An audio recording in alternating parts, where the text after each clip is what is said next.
presentes e sejam bem-vindos ao Mentocast. E hoje vamos explicar um pouco como funciona a sua mente, com o cotidiano e com devidas situações. A gente vai falar aqui um pouco sobre psicologia e como funciona a sua mente, toda essa estrutura mental. E a gente tá aqui com uma convidada muito especial para falar sobre isso com a gente, que ela é licenciada em Ciências Biológicas, mestre em Biologia Animal e a melhor professora de ciências do mundo, Alexandra Silva. Minha gente! Muito obrigada, gente, pelo convite. Muitíssimo obrigada. Vamos lá, a gente tem muita coisa para conversar hoje. Verdade. Exatamente. Nós gostaríamos hoje de fazer algumas perguntas, como por exemplo, a primeira que gostaríamos de fazer é como funciona a mente. Então, gente, a mente ela é uma estrutura extremamente complexa, né? É bem complexo assim falar sobre ela. Se estudou muito sobre a mente e ainda se sabe pouco como é que ela funciona literalmente, né? Agora, óbvio, essa mente e esse cérebro aí a gente acaba estudando um pouco separado, né? Porque no cérebro a gente vê lá todas aquelas estruturações, seus sulcos, né? Seus ventres, os lobos temporal, occipital e etc. Enquanto a gente vai para a mente, a gente vai mais para aquela parte límbica, né?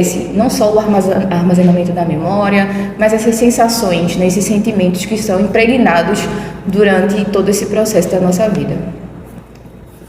Bom, a próxima pergunta que nós gostaríamos de fazer está associada ao funcionamento da mente e seria quais são, no caso, as principais partes do sistema nervoso e como elas funcionam.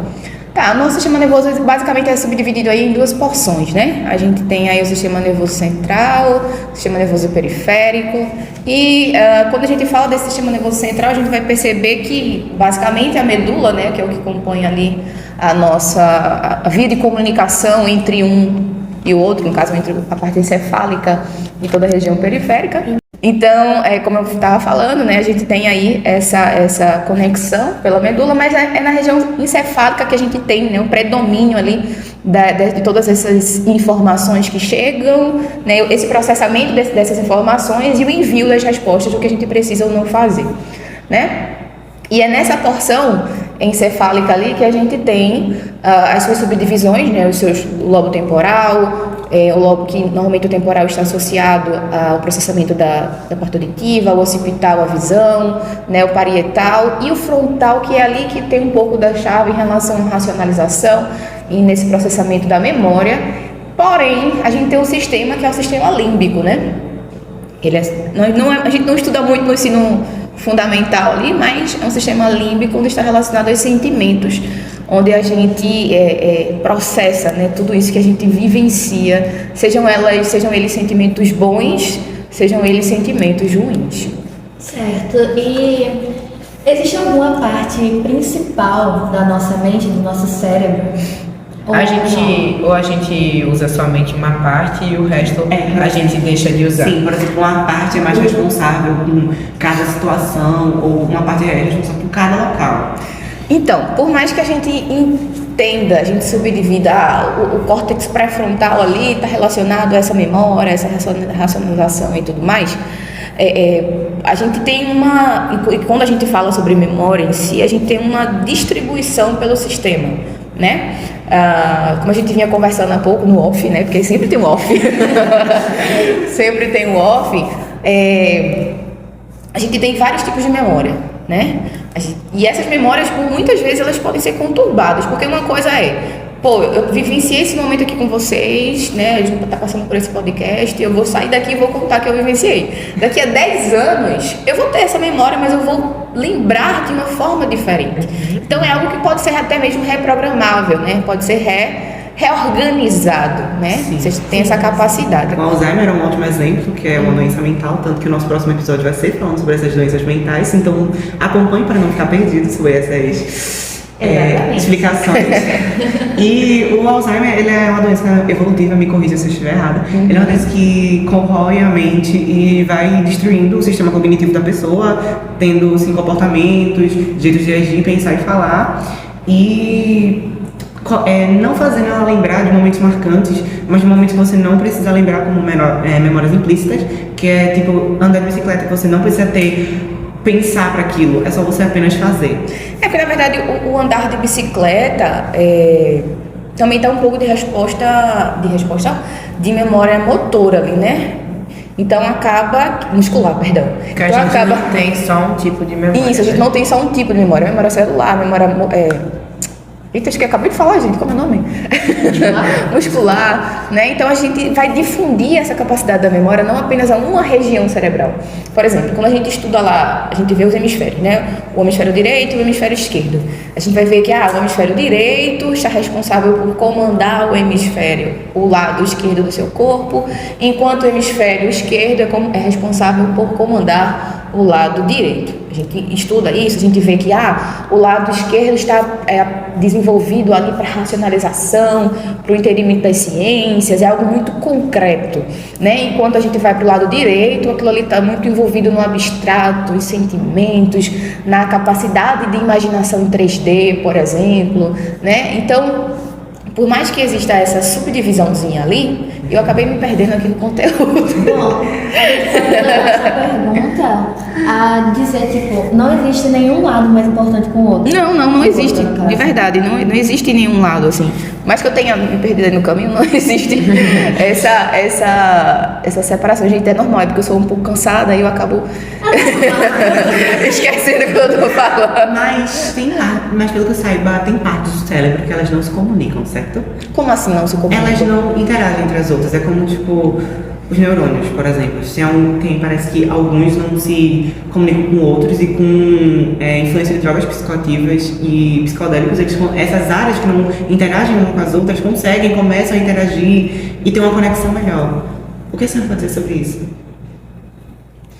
E como assim? Tu falasse pra mim agora que essas partes elas não se comunicam. Sim, certo? algumas partes não se comunicam. E que algumas drogas seriam capazes de fazer essa conexão. Isso é um mito, certo? Ou não? Isso é um mito ou não? Olha, veja, a gente pode dizer que o meu neurônio lá da região frontal, ele não vai ter uma conexão direta com a região occipital, obviamente. Mas essa passagem de informação, esse impulso nervoso, ele vai ser contínuo, né? E unidirecional. Então ele vai passar. Né? A gente não vai ter esse contato direto celular, mas a passagem dessa informação ela vai ser possível. Agora, é óbvio que existem algumas regiões dentro da nossa região encefálica que apresentam essa função de interconexão. Né? Quando a gente vai lá para a região do nosso tronco encefálico, a gente tem uma porçãozinha lá que ela é responsável por fazer esse reenvio, essa retransmissão de informações. A gente tem o tálamo também que está envolvido nesse processo de retransmissão de informações. Durante a nossa vida, a gente usa 100% do nosso cérebro? 100% não. Talvez não. Ou talvez sim, né? Existe ainda...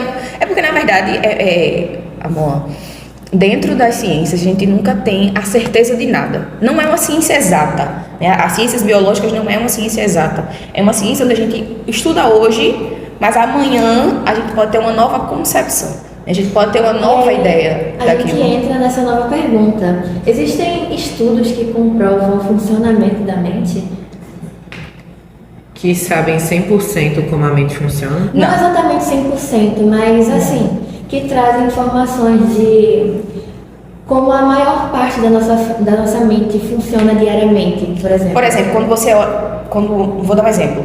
Tipo, quando você olha algo fofo e você tem uma região ativada? Não, tem. Né? Eles fazem um processo, né? um estudo, onde normalmente eles conseguem observar a partir da região neural, como se fosse uma tomografia. É um equipamento como se fosse um tomógrafo. E eles colocam imagens para você. Você vai vendo essas imagens. E dependendo da imagem que você vê ou do que você lembra, partes do seu cérebro são ativadas. Por exemplo, quando você vê algo muito fofo, um bebezinho, quando você vê um gatinho, né, que é uma coisa que você gosta, não, um bebezinho, né, um gatinho, um filhotinho. A gente pode associar isso ao filme Red, Crescer uma Fera, e também a um episódio de Grey's Anatomy, onde a personagem Amélia, né, Shepard. Sim. Adoro Grace. Bom, enfim, a irmã Shepard, ela acaba descobrindo que tem um tumor, então por isso ela precisa fazer um exame e acaba não tendo certas reações com coisas que normalmente as pessoas teriam. Então, Exatamente. eu acho que isso é bem importante de ser estudado, né? Não porque a gente vai usar essa informação diariamente, mas porque é incrível a gente saber como a nossa mente funciona. Com certeza. A mente é muito complexa ainda e diariamente ela vem trazendo ainda mais respostas, né?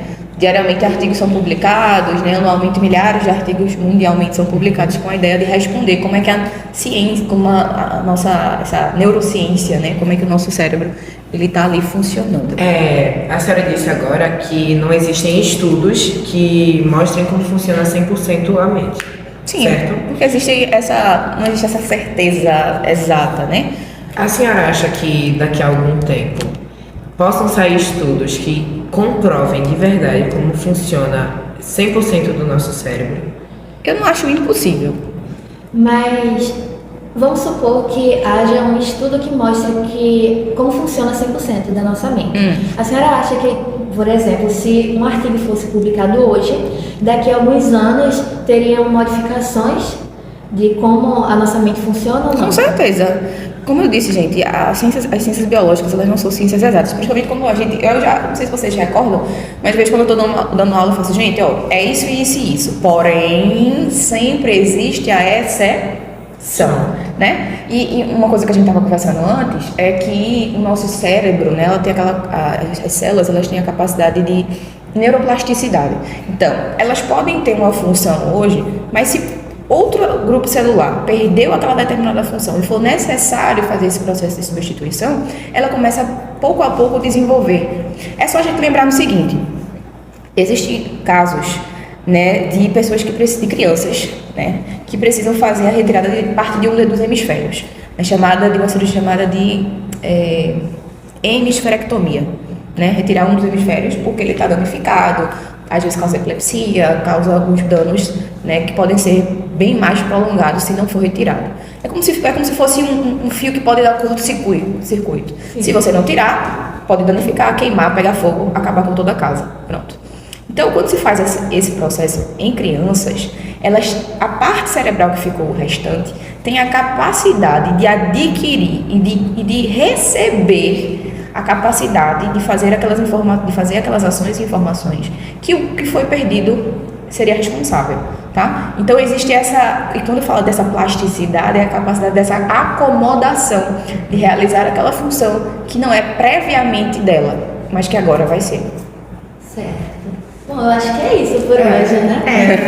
Foi um episódio muito legal de prolongar, né? A gente conseguiu explicar um pouco os aspectos mentais e sensoriais da mente humana. Sim, e eu espero muito que vocês tenham entendido um pouco mais sobre esse assunto e muito obrigada. Eu que agradeço a vocês pelo convite. Minha primeira turminha.